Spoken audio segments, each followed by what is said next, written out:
तो दोस्तों एनएचपीसी ने अपने क्वार्टर 3 के नंबर को डिस्क्लोज कर दिया है। तो चलिए देखते हैं क्या है क्वार्टर 3 के नंबर्स के अंदर। लेकिन उससे पहले बता दूं, कंपनी को से डिविडेंड की भी अनाउंसमेंट की गई है। इस क्वार्टर में कंपनी की तरफ से ₹1.40 प्रति शेयर के हिसाब से डिविडेंड का ऐलान किया गया है, जिसका जो रिकॉर्ड डेट होने वाला है वो होने वाला है 22 फरवरी। याद रखिए 22 फरवरी कंपनी का रिकॉर्ड डेट है ₹1.40 कंपनी के डिविडेंड के लिए। चलिए मैं आपको मार्केट का जो एस्टीमेट है उसके हिसाब से कंपेयर करके बताता हूँ कंपनी के नंबर आपको कैसे देखने को मिल रहा है।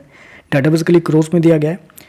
पिछले क्वार्टर की बात करें तो पिछले क्वार्टर में कंपनी का टोटल रेवेन्यू 2,931 करोड़ के आसपास, पिछले साल 2,582 करोड़।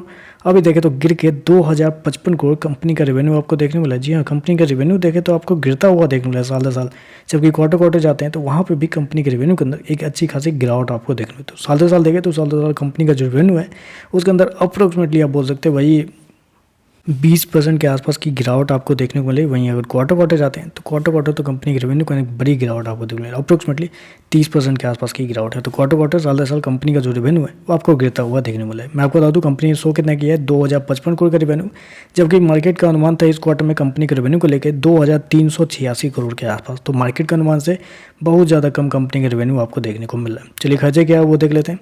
पिछले क्वार्टर में 1,573 करोड़, पिछले साल 1,303 करोड़, जबकि अभी देखें तो कंपनी के 1,727 करोड़ के आसपास आपको देखने को मिले। तो कंपनी के खर्चे देखें तो कंपनी के खर्चे भी बहुत ज़्यादा आपको देखने को मिले। जबकि मैंने आपको बताया रेवेन्यू साल दर साल गिरता हुआ देखने को मिला है।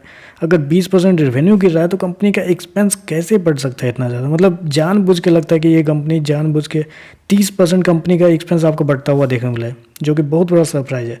इतनी अच्छी रैली आई थी पीएसयू स्टॉक के अंदर, लेकिन ये जो नंबर है इस नंबर की वजह से शेयर के अंदर गिरावट तो बिल्कुल वाजिब है, क्योंकि एक्सपेंस इतनी बुरी तरीके से आपको बढ़ता हुआ देखने को मिला है। चलिए प्रॉफिट क्या है वो देखते हैं। पिछले क्वार्टर में 1,693 करोड़ का प्रॉफिट, पिछले साल 775 करोड़।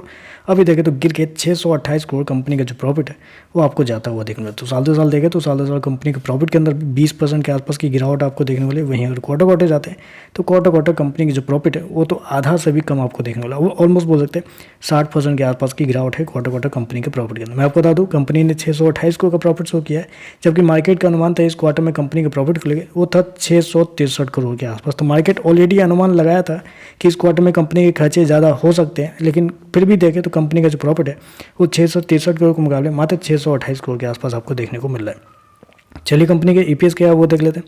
तो देखिए पिछले क्वार्टर की बात करें तो पिछले क्वार्टर में कंपनी का ईपीएस ₹1.46, पिछले साल ₹1.17। अभी देखें तो 40 पैसे के आसपास आपको देखने को मिला। तो कंपनी का ईपीएस भी आपको गिरता हुआ देखने को मिला है।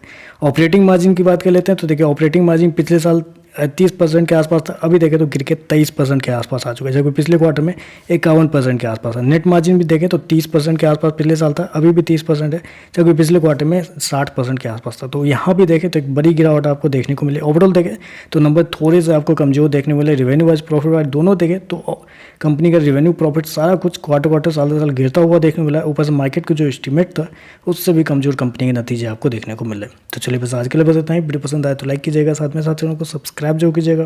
धन्यवाद।